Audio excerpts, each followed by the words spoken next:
Right, so we should be streaming right now. I'm really hoping this works. We are live. We are live. Right, Dan, do you want to tweet this out? Yes. Let me turn. My Wi-Fi is off.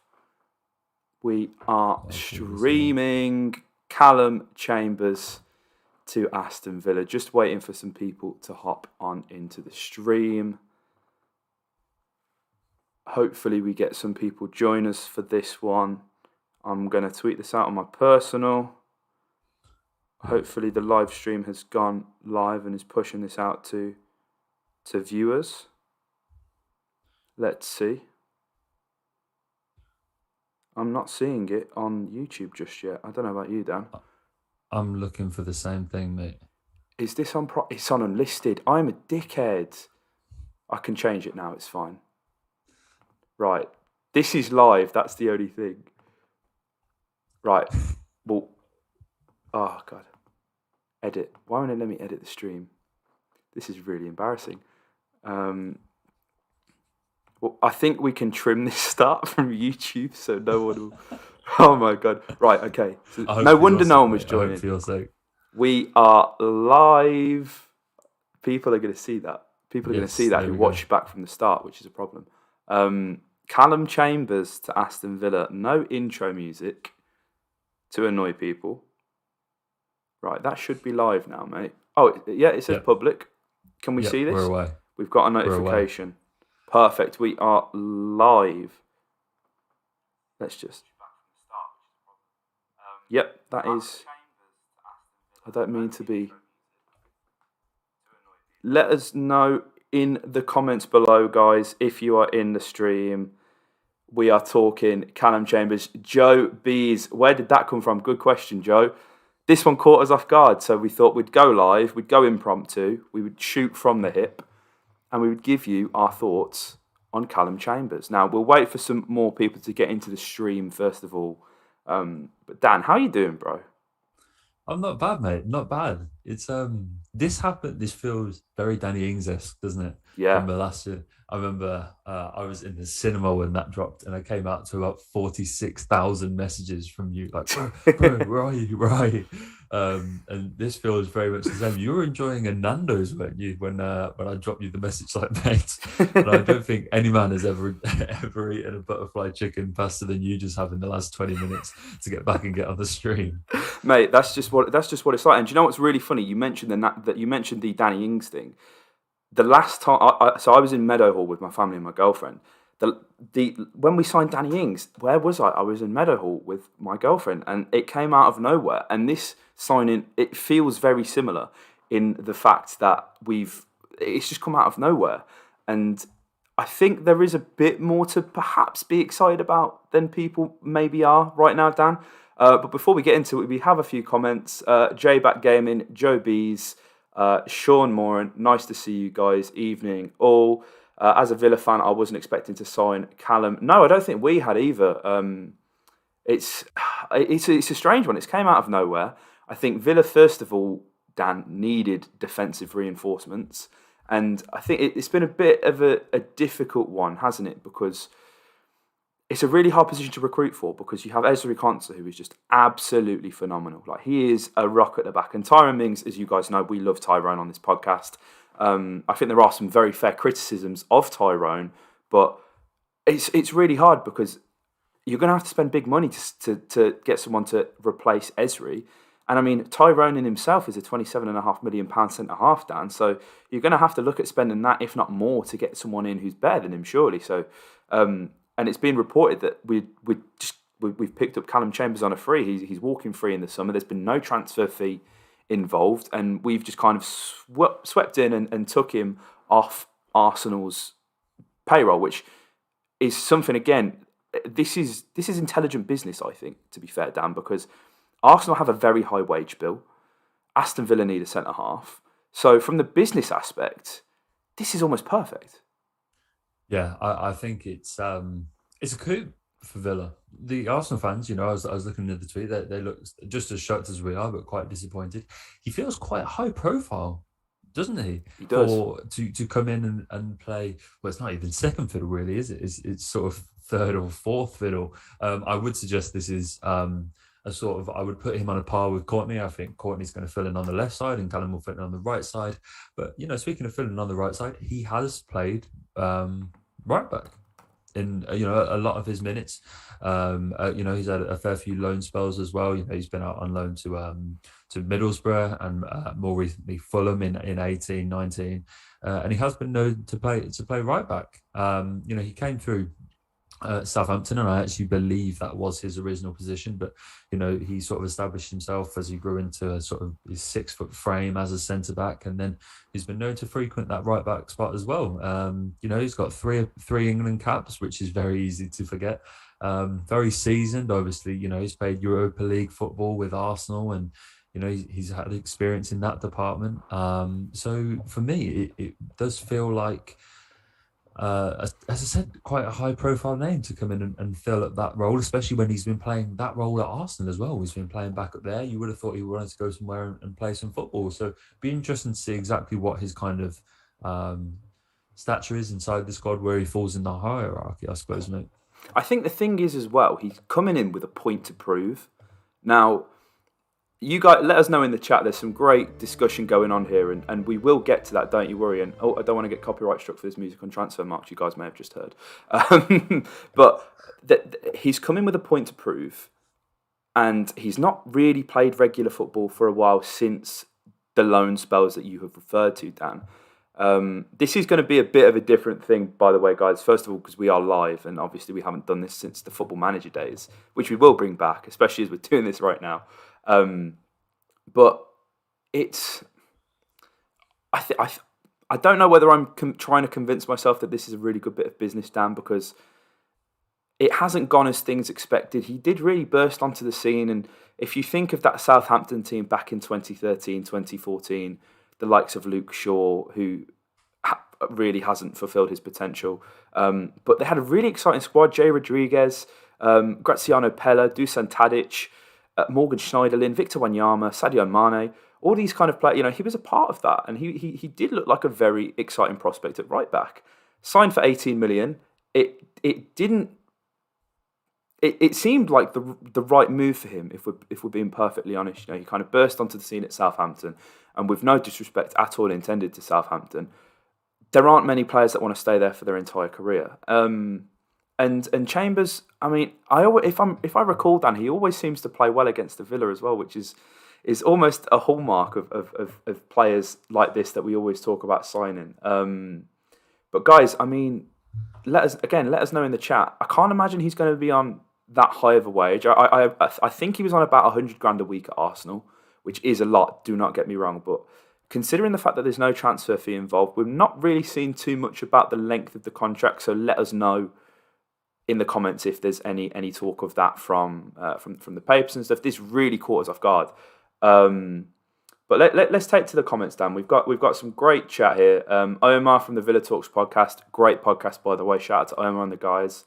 Let's be fair, no one's displacing concert. Houses means his backup, and Callum Chambers covers right back. Also can play DM. Not that I've ever thought of him highly, but it's a prudent signing. Exactly, that's the thing. And I think if we're looking at spending this 25 mil or however much it may be on Bentancur, sometimes you have to make these kind of signings. And I think we could be looking back at this signing in a year's time, Dan, exactly like we have retrospectively with Ashley Young, and say, this is a fantastic bit of business. The Young transfer felt like a no-brainer to me. I know we had some opposition on that one, mate. It felt like something that made perfect sense. This one, apparently, it's happened really quickly, and I think that's just because it makes sense for all parties. I think the only team that's sort of losing out here is Arsenal, because this is a player they signed for 18 million. 2014, he was nominated for the Golden Boy Award. So he really had a reputation at Southampton. It was actually Sterling that won the Golden Boy Award that year, but he's in amongst the names with like Sterling himself, John Stones, Southgate, Bernardeschi, Kovacic, Kingsley Coman. There's a lot of names in that 2014. Less than one is Callum Chambers. So joined at this quite high profile, as we were saying, mate. He was £18 million. But it's hard to say he hasn't lived up to his potential, because I don't think he's ever really been given the chance. This is not a player that's ever been really given the consistent minutes to show that, what he can do. There's clearly a very, very talented player in there somewhere. Unfortunately, I'm sort of hesitant to add that we probably won't see too much of it out of Villa, because, as I said, he is going to be playing backup. I very much doubt this is Callum Chambers coming in to replace Contra and Mings, as you were saying, mate. So I think the only people that may have been done slightly short here is Arsenal, because they must have been worried about losing him on a free in the summer. Apparently they've gone and lost him on a free, if not for a very, very marginal fee, in January, and that's cover at centre half. They've also lost out on Dusan Vlahovic in literally the last few hours. He's gone to Juve. So not Arsenal seem to be the only club that are going through it right now. But for Villa and for Calum, it seems like it's a good deal. One that certainly caught us by surprise. And as I said, mate, I think I'm just sort of interested to see how he fits in with the squad, the role that he can play. 3.5-year contract. That's obviously a lot of you guys mentioned in the comment. That's a hell of a long deal, mate. But it's easy to forget he's only 27. Feels like he's been around for a long time. So those 3.5 years will only take us just into his 30s, which for a centre half is no age at all, really.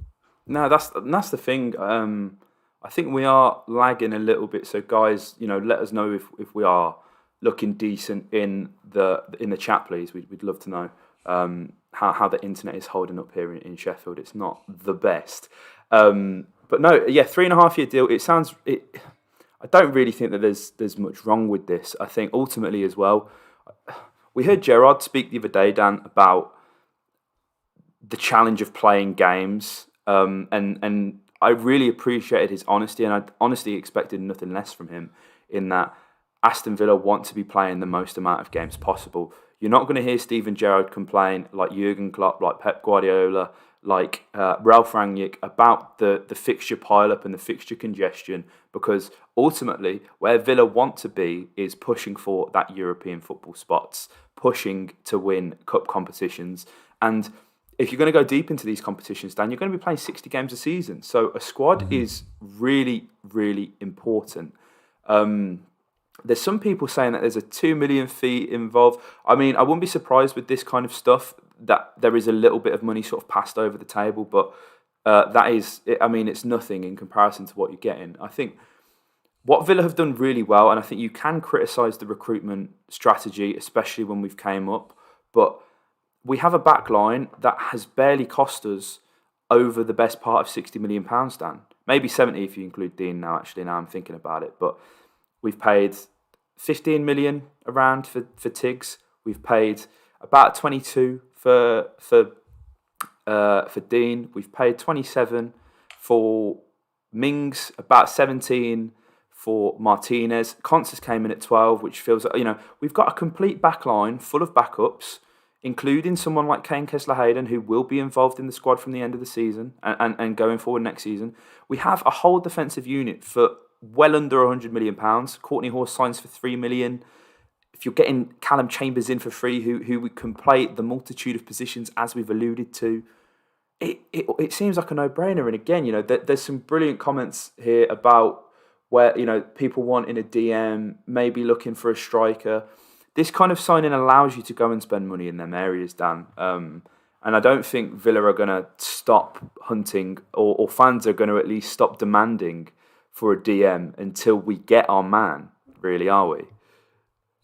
Mate, it's when I was sort of snooping around, apparently he had paid some defensive midfield when he was at Fulham. I'm not sure how true that is, but I've seen a few people saying that. But I mean, regardless, man, this guy seems to be a Swiss Army knife. It wouldn't surprise me too much. As I said the other day, mate, I think that the DM talk is maybe one that we might have to wait until the summer on. As we discussed at length the other day in our Bentancur transfer rumour mill, he's not the six that people sometimes think he is. If we're out there screaming for a six and getting excited by Bentancur, it's important to preface that he's not. He's very much a number 8. Allegri said previously he can't play as a 6, so that continues to rumble on. I don't necessarily think we're as short in that department as a lot of the fan base seem to think we are. I think for in the January window, when I think we could easily get by to the end of the season with the rotation that we have now, especially when Marv is back. But centre half looks like one of those positions that we did need to address, especially with Axel going out. I think we spoke that a loan wouldn't really make sense when we talked about Joe Gomez. Those Yeah. rumours were still rumbling on the other day. I don't know if you saw, mate, and those Joe Gomez rumours were still going on, and the loan didn't really make sense because big clubs especially don't like to loan players to clubs low down the league when they're just going to sit on the bench because they can just do that for them. A permanent signing felt obvious, but as I said, this guy's is quite high profile. The more that you think about it and the more that you read about, he's got a fair old list of accolades as well. I think it's always good when we're signing these players with a winning mentality. He's obviously picked up a Community Shield with Arsenal. He was Fulham's Player of the Season as well in 18-19, so we had a very successful loan there. And so it shows that even quite recently, this guy's still got it. And as I said, mate, I think while it's not necessarily the sign that people want, people will, as you say, rightly so, mate, keep going on about that DM spot. I think that might be one for the summer. I think, whether we're talking about Bissouma or, Kamara or anything like that, I just think for a club to part with a player that we're going to need to come in and elevate us to the next level, we're talking about a very serious caliber of player there. It's very hard to get players to part ways with those kind of caliber of players. I know I say this having we've just picked up Coutinho and Digne, Yeah. but those are clubs. Those were players that clubs were actively looking to get rid of. I think it's a bit different because there are so many big table clubs wanting a defensive midfielder at the moment. So I think that's one we're going to have to wait until the summer for, perhaps. Yeah, no, I think, and Martin has just made a very valid point. Watch this space. Gerard has something up his sleeve.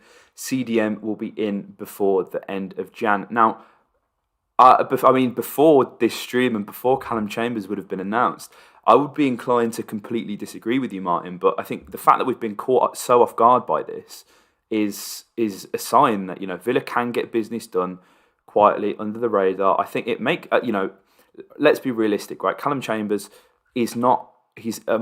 Before I get into this, first of all, the stream is doing wonderfully. 157 concurrent views, guys. You guys are doing the most. Really appreciate that. Keep up the support. Keep sharing.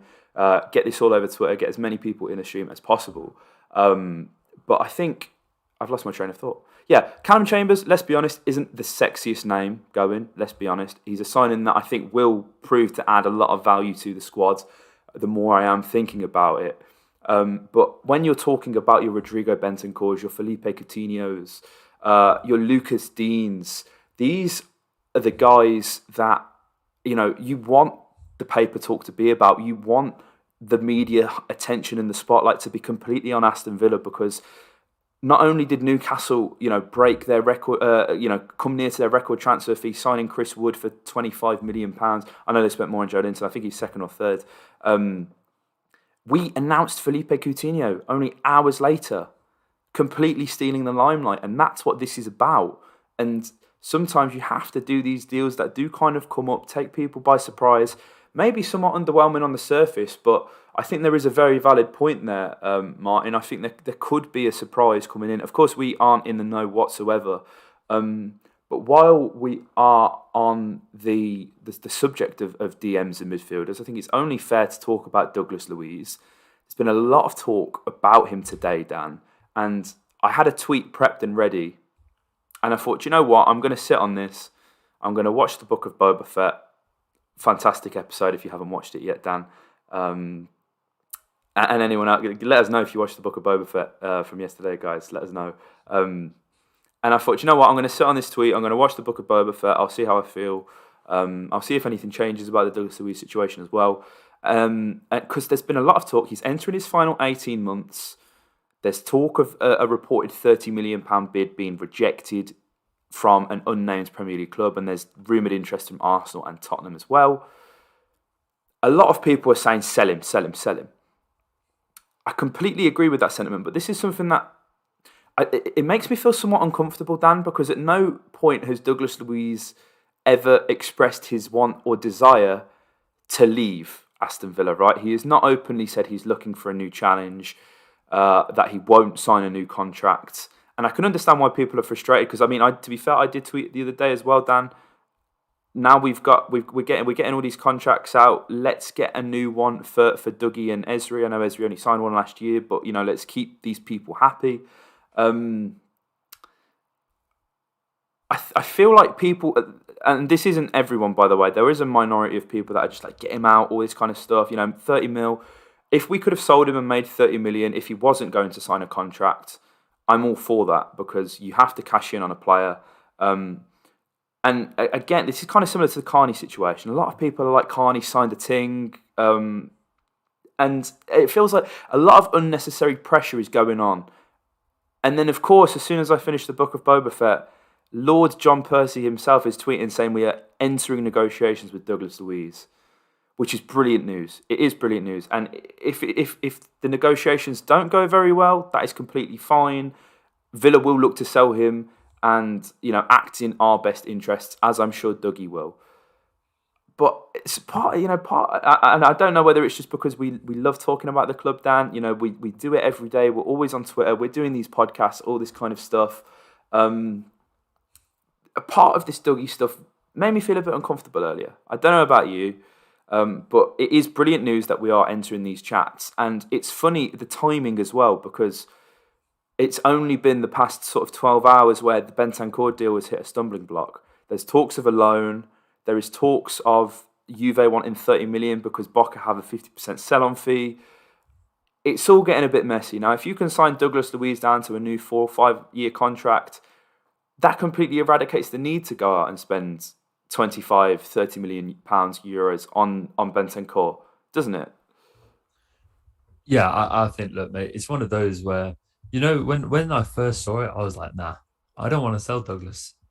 It's so easy to forget that he's only 23 as well, which is a massive. This is a guy with a massive upside. I think if we sold him now, he would be a player that we're watching 6 or 7 years down the line thinking, what could have been, if only we kept him in claret and blue. I think that's genuinely the case. However, there is a part of me that goes, you know what, like, we're now in this business of improving and making the squad better and better. And at some point, we are going to, we've never been in this position before, mate, where, like, normally when we're offloading players, it's like right place, right timing, not good riddance, but, we're looking to up level and it's time to let go of these guys. Now, when we've got a genuinely decent squad, we are going to have these awkward moments where we have to let players go, and we are going to feel a little bit uncomfortable about it because they're good players, because, we're a decent team now. Douglas Luiz feels like a player that I would be hesitant to see going. Yes, he's only 23 and all this sort of stuff. But like, the more I thought about it, the more I was like, you know what? I guess we're going to have to start doing this now. Is starting to wave goodbye to players and be a little bit in the name of just being brutal and improving. Douglas Luiz is great, but is Bentancur an upgrade? Yes. And so, if we are going to have, that's the difference, isn't it? That's the difference between being mid-table and being battling for the European positions in the Europa League and stuff like that, is making these and making good players, great players, and you can improve them. But if you've got to sell them, then you've got to do that. I never really know what to think when I see this unnamed club business that always strikes me as really bizarre, sort of like a all smoke no fire situation, because like I don't sort of how do you get that scoop? Could well be waffle, might not be. And I think, then it's, it's, as you said, those stories came out from Percy that apparently were lining up a new deal, and it all seemed a bit odd. So I don't really know what to think of it. I think if we do tie down Douglas, I would love to see that. He's just found his match as well in Alicia Lehman as well at Bardymore, so we can't break up that relationship, can we? I would absolutely love Dougie to stay, but there is a part of me that sort of goes, you know what, if Villa are going to go to the moon, then unfortunately we're going to have to cut ties with some pretty decent players along the way in order to get better ones in. So I although saying all of this, mate, I hope he re-signs. That would be what I was more comfortable with, because as I said, at 23, this guy's got a massive upside. I love how he's come and embraced the Villa. We've always said that Villa's never been an end goal. There's no kid playing football on the streets of Rio dreaming of playing in front of the North Stand. This guy he never got that chance to play for Man City, and I bet I bet this house, mate, that is something that he still thinks about to this day. That he's seen what Pep's doing with this City team and thinking, if it was only for bloody visa issues, issues or whatever it was. He could have been a part of that, but he's come in and embraced Villa. He loves playing for the club. He's clearly very settled in. If we do tie him down, I think that's the better deal, mate. 100%, man. And I think as well, like if we, it appears that we are waiting to see the sort of how Marv is going to recover from this injury. He seems to really like Marv, as you referenced on the last podcast, mate, as the six, and perhaps we wait until that summer to go and chase the player who is to supersede Marv. Douglas Luiz is an 8. He is an 8, bro. He is that Metzala midfielder that Villa need. Like, how many times when we've been chasing games, Dan, seeing Douglas Luiz run that sort of inside flank, put balls in, win the ball back high, press aggressively, dribble past defenders, that's his gambit. Like, we were saying on the last podcast, Dan, a destroyer 6 is very rare to come by. You either have to get them very early on, and you're taking a gamble from a European league or from a wherever on a young 18-year-old 6'5" sort of frame build player, or you go out and buy a proven one that costs you. You know, if you were to go and buy Casemiro in today's market, Dan, £70 million. You know, he is that profile that everybody wants at the base of their midfield. Casemiro is fantastic. I love him. He is an absolute bastard, which is what kind of, and again, you know, Casemiro he's a unicorn. There's no Brazilian players like him. Him and Fabinho are absolute unicorns. Brazil have never produced a midfielder like that in their history, and they probably won't again for another 30 years. Like, the two anchors in midfield, that is just not how Brazilians are made. Dougie is made for this box-to-box, sick dribbling, dropping the shoulder, putting crosses into the back stick. You know, that Samba football that we've seen from Dougie so often when Villa are chasing games and Villa are looking to change things up. I mean, everybody. I mean, this really bothers me. I don't think the only goal I've seen Dougie score for Villa, like in person, was the Watford one at the back stick, which was a bit of a, you know, he kind of scuffed it in, but he scored an absolute screamer against Bournemouth, an absolute screamer against Norwich. I'm fairly sure there's another one that I'm forgetting right now as well. The guy he's just built different, like he is. And I think if you look back to last season, you could really tell the players that I think Grealish enjoyed playing with. Ollie was one of them, McGinn was one of them, Target was one of them, and Douglas certainly was as well. It took time to sort of build that trust while he was adapting to the league. But ultimately, like, Douglas Luiz is just good at football. Like, and with Steven Gerrard as the manager, I don't believe there's any midfielder that Steven Gerrard can't get the most out of. I'm looking at the lads in the academy. I'm looking at Carney. I'm looking at Aaron Ramsey. I'm looking at Arjun Reiki. I'm looking at all these guys and I'm thinking these guys have the potential to be turned into absolute monsters in the midfield. I think, you know, this is a guy who's coming up to those 10 caps, almost in double figures for Brazil as well, man. And it's like, that's what I always said, is it's like, you know, you think of those, you're right, those 6 spots, is Casemiro or it's Fabinho, 100%, mate. It's like, but those 8 spots, Brazil have a lot of options. They have so many, and they play Douglas Luiz there. It's not Lucas Paqueta or any other these fringe guys. It's Dougie Luiz, mate. And that's I think is a real testament to how well he fits within a team. I don't think he's ever going to win individual awards. You know, he's not a player that sort of ever shines above everybody else. But when a team is playing well, when Villa have put in their best performances in terms of how well they pass the ball in the dominant, you can bet your bottom dollar that somewhere in there Douglas has played a part. He's a player that fits so well within a team. I think, you know, you've really got to embrace that. Didn't have the easiest sort of time at Villa. There was that story as well. I remember John Terry came out saying that McGinn and Douglas, they couldn't understand each other. Yeah, they were playing alongside each other in midfield and couldn't understand each other. And I always have a lot of respect for Douglas and to those guys as well that joined in that first season and stuck it out, because God Lord knows that must have been difficult to play through, and to just step up every year and get better and better. And I'm hesitant to sell players that have given me no reason to sell them. That's what I'll always say. I think I see a lot of you guys in the comments are saying Marv is better, Marv is better. I do think As a six, you are perhaps, correct. yeah, 100%, He's an eight. 100%. I think, in terms of your archetypal six, yeah, I'll give you that. But you're right, mate. Douglas Luiz is the better footballer. As in terms of how well they can play football, get the ball on the deck, pass it around, dictate games, be a midfielder. Come on, man, Dougie wins that battle surely. He does. And again, guys, keep the comments coming in. There's some really great discussion going on in here. From John, is there any player that Stephen can't sign? His charisma draws anyone in who needs to sign for his Villa Park master plan. Absolutely, that's the thing. Like, that's the point. And it was always going to be a risk signing Gerrard. We did speak about this beforehand, Dan. Thankfully, we had somewhat of an insight thanks to the likes of Scott and Chris on what Steven Gerrard is like, and we still have, they still have prefaced all of the excitement and all of the stuff we've seen with. There isn't a plan B, which we haven't really seen just yet, and I guess that is something we're in no position to criticise right now. We're not criticising Steven Gerrard whatsoever. But, I think it's exciting in how we can develop these midfielders. Again, Richard in the comments, with all the midfielders we have, do you think Chukwuemeka will get more game time? And then from Luke, Chukwuemeka is growing in every game. I'm excited for him. He is. And I think, again, all this contract talk about Chukwuemeka really annoys me because he's a 17, 18-year-old kid.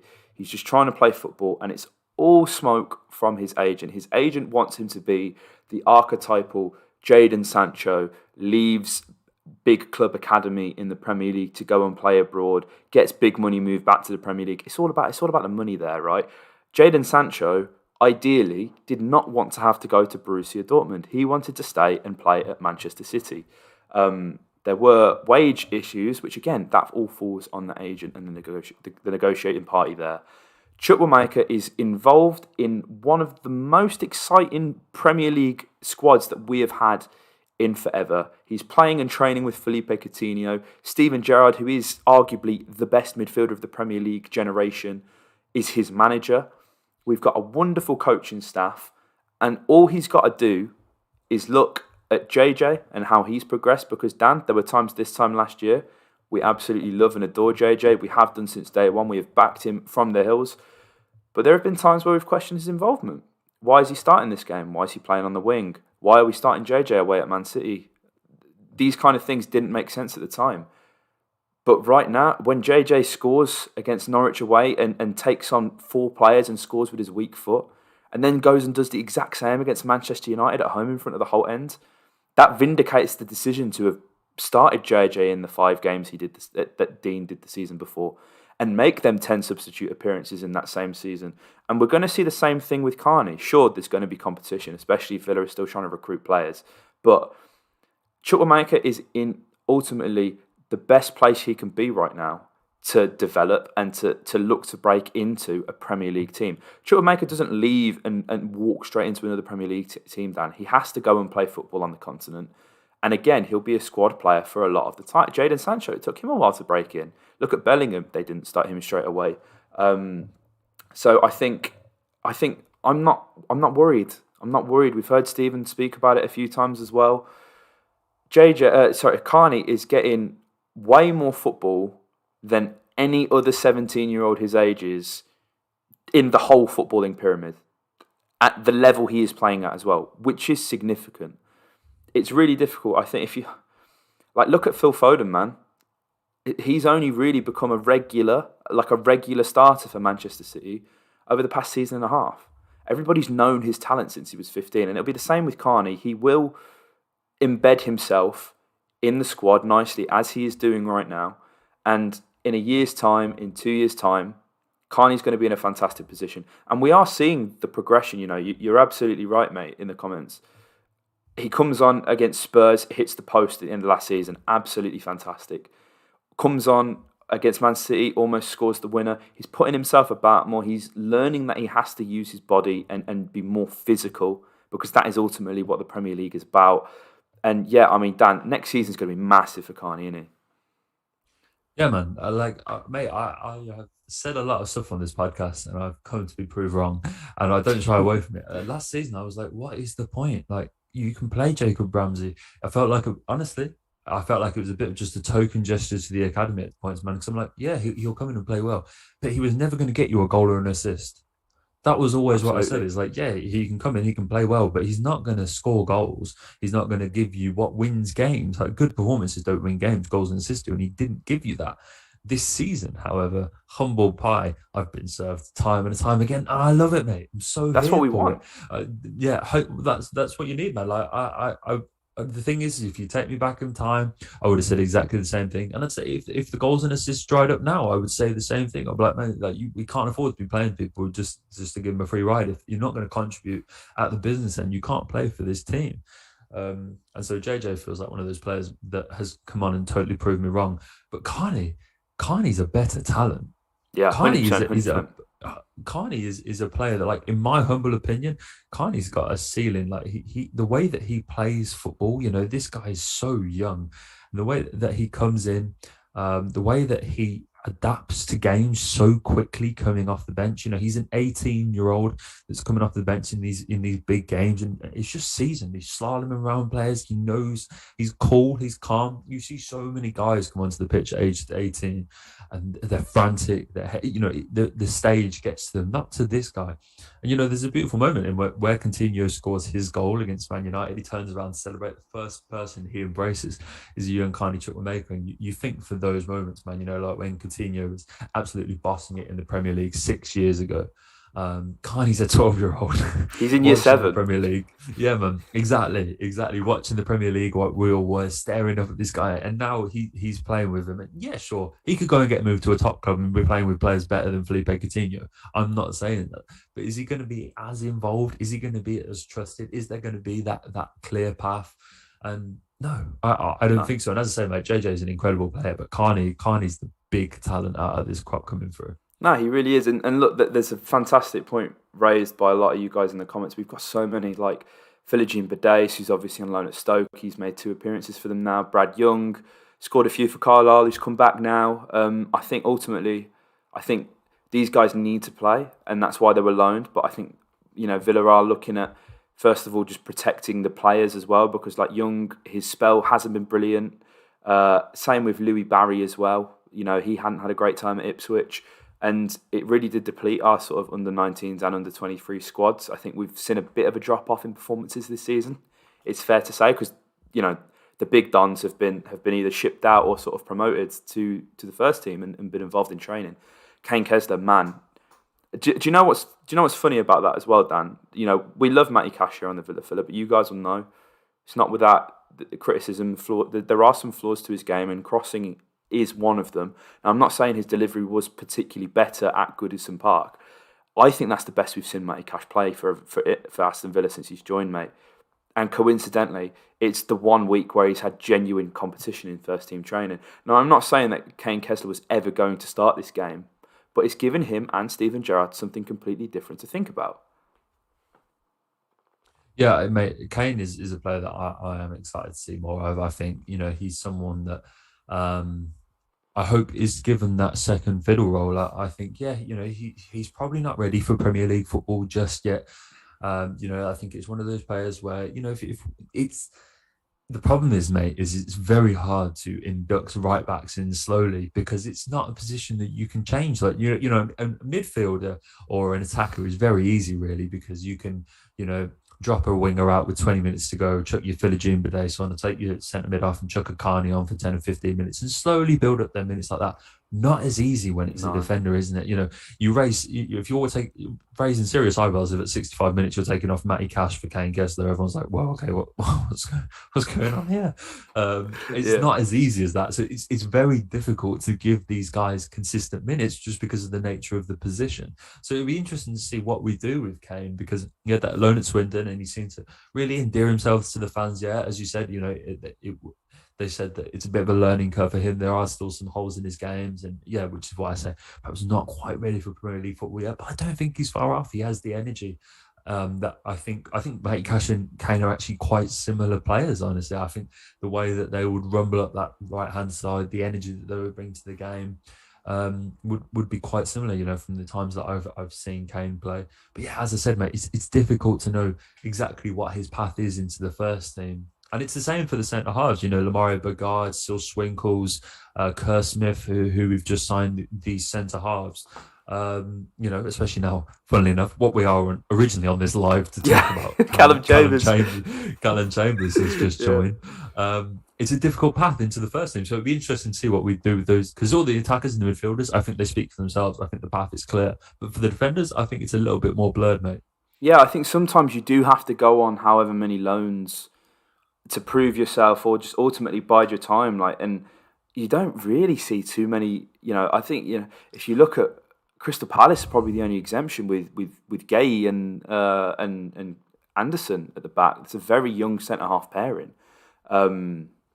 which is unorthodox really in the Premier League. You don't really see that. You see it a bit more on the continent, but experience is what is needed. And Cherish, of course, Ben Crescent just signed a pro contract. I referenced him in a podcast the other day, and I completely disrespected him. I genuinely forgotten how much I actually really liked him. I was watching back a load of the highlights from the Youth Cup run, and he scores against Liverpool in the final. It was a really tidy goal, and I think we poached him off Exeter, if I'm correct. And yeah, I mean, he's another one, at left back, if Tiggs goes or whatever, Ben Crescent, he's fine as the backup. I think that, that's a really solid option. There's a lot of chat here, Dan, about our under 23s being able to beat Birmingham. I think that'd be quite easy, wouldn't it?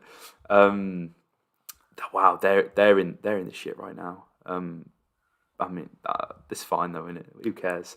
But guys, we've had a lot of new views. I mean, we're at 194, Dan, and we're 40 minutes into the live stream. This is remarkable. Beautiful. You guys are so good. Honestly, we really appreciate you guys. The fact that we get to hop on here so impromptu and chat with you like this. Let us know if you want us to do more live streams as well, because I think it's a really good way. I would, mate. Yeah. I would. I'd love to do some more, mate. And do you know what? If we're being totally honest, we couldn't be bothered to edit tonight, so that's why we've hopped on. But this has actually proven to be more work than recording and editing a podcast, hasn't it?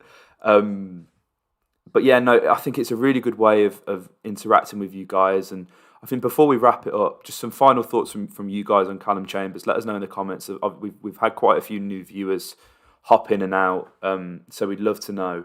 But yeah, you guys are amazing. I mean, again, shout out to Omar Villa Talks podcast. I've seen Ryan McCowan from Up the Villa podcast. Ryan's a legend. He's always in the comments. They've got a great thing going on as well.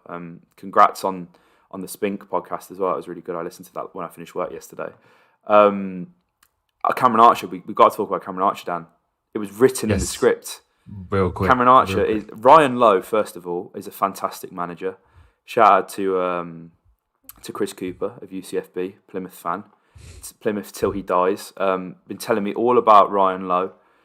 So he's one that I've kept an eye on, and his move to he didn't leave on the best of terms. This isn't Villa Talk, by the way, but we'll get onto it. Ryan Lowe's a fantastic man, a friend of Stephen Gerrard as well. So there's another link.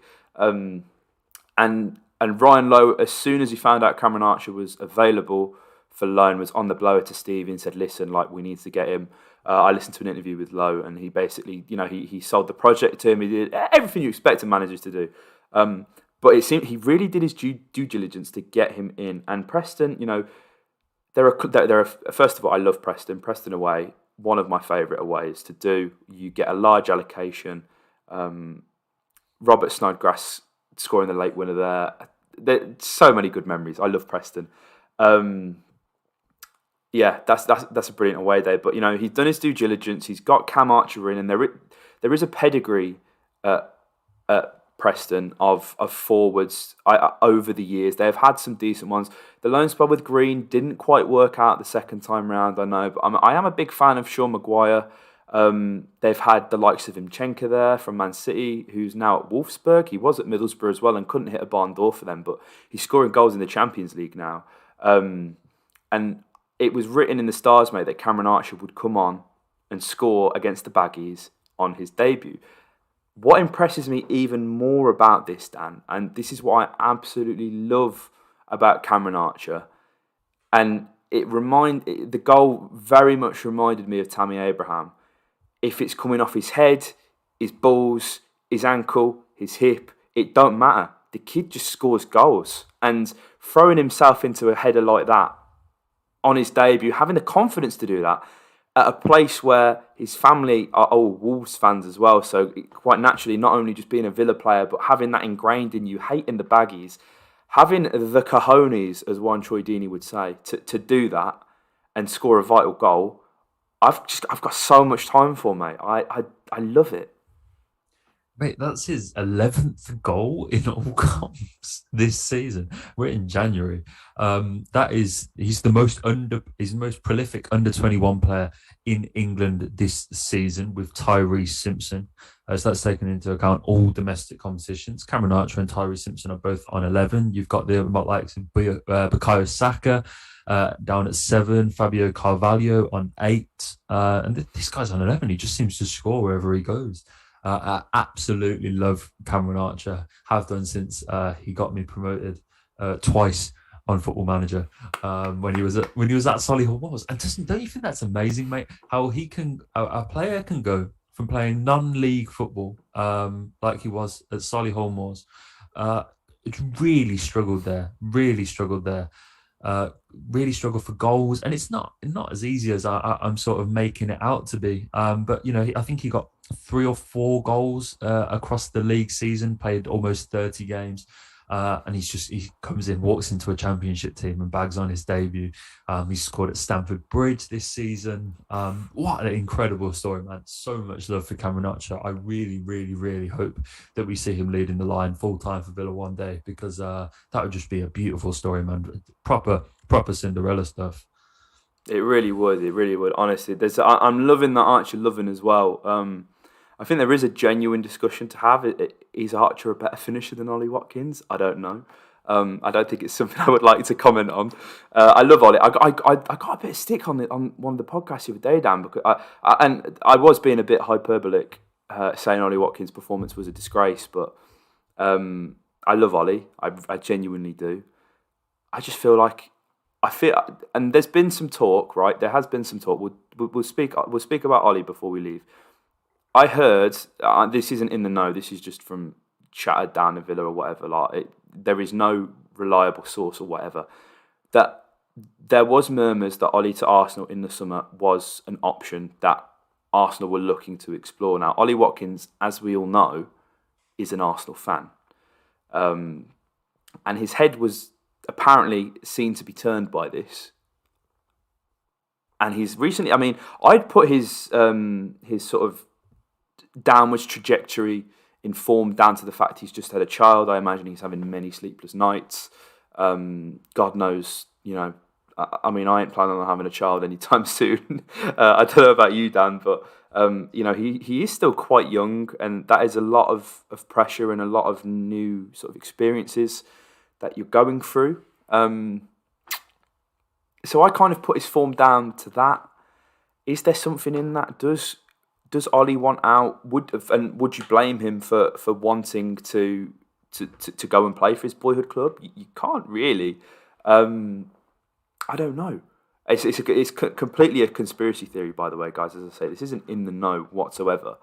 But no, Villa's forward line has a lot to be excited about, because I think if Ollie Watkins can find the form of last season, then that's going to make this sort of second half of the season a lot easier in terms of pushing for that sort of top 8. And a point that I wanted to circle back to, so I go on these massive tangents. I just love talking. If Villa can get into, and I'm not saying we're going to qualify for Champions League, Europa League, or even Europa Conference League, but if Villa can get into Conference League or Europa League, we've seen it at Manchester United, Marcus Rashford, Mason Greenwood, and even Phil Foden at Manchester City. A lot of their game time when they were first bursting onto the scene initially was in the European competitions, Dan, because the games played at a different pace, and you could almost afford for them to be passengers, as we kind of alluded to earlier. If Villa can somehow secure European football in whatever capacity that is, Carney Chukwuemeka is starting in the midfield against Dynamo Zagreb and Lokomotiv Moscow, away. We've seen it at West Ham. They secured qualification against, I can't remember who it was in the Europa League now, but they played, the squad included 15 youngsters, and 9 of the starting 11 were handed debuts. That's remarkable. There's no reason why we can't do Yep. that. Do you know what I mean? Like, and that's going to keep people happy. Kids are playing European football, resting the squad as and when they need to. And I think it, again, because the game's played at such a different pace on the continent, it's almost the perfect place to embed these players. You know, I think there's a lot of talk about not necessarily having a squad for Europe. That's what academy's for, man. Let's get Cam Archer on against some farmers in Croatia. Like, why not? Yeah, mate. I think a brilliant example of just seeing how effective that be is Martin Odegaard, because Arsenal, they signed him on loan back end of last season, just gave him a run of games in the Europa League, and now look at him. He's absolutely flying. A load of the top clubs do that with not only their youngsters, but when they sign players as well, it can be a really easy way to embed them into the team. I think it would. Why is it always Zagreb as well? That's the go-to team whenever you're. Isn't it? It's not the first. I always go Zagreb. It's just the mind goes boom. Is it Dinamo Zagreb? I'm still thinking of Orsic. Yeah, transfer apparently he's coming to the Prem. $7 million. To the Prem. I always say Zagreb. You're right. Yeah, and that's just the go-to team for anyone referencing Europa League teams, isn't it, mate? But yeah, that's the dream, man. That's the dream. I would love to see more of those guys, but it's difficult to put them in the Prem, isn't it? So the moral of the story, mate, and I think that's a very nice note to actually round this out on, is Villa just need to play European football because it solves loads of problems. Of course. I mean, Thomas King, you clearly are a Villa fan. Of course we're not going to get into Europe. I know we haven't won a trophy in over 20 years. We know that. This is all ifs, buts, and maybes. It's a podcast. This is a discussion. Thank you for contributing to the discussion. And yeah, I think that's probably a good place to end, because we're at about 50 minutes right now. And tonight's plan was to actually record a video on Jacob Ramsey, Dan, which I'm not going to lie, I've ran in and I've not gone to the toilet and I absolutely need a wee. So maybe we'll sort that after that. But guys, thank you so much for tuning in. We got 207 viewers right now, which is crazy, honestly. Like, we were doing this during lockdown. We were doing Football Manager streams. We were getting like 20. The channel's grown so much since then. So while we can actually, I know we say it at the end of every video, but I don't want you guys to take it for granted. We really appreciate the love, don't we, Dan? 100%. It's so great that we've finally got to this spot, mate. Having grown this channel from the bottom up, when we're in this position where we're getting this many views, it's still a pinch me moment, mate. So I'm absolutely loving it at the moment.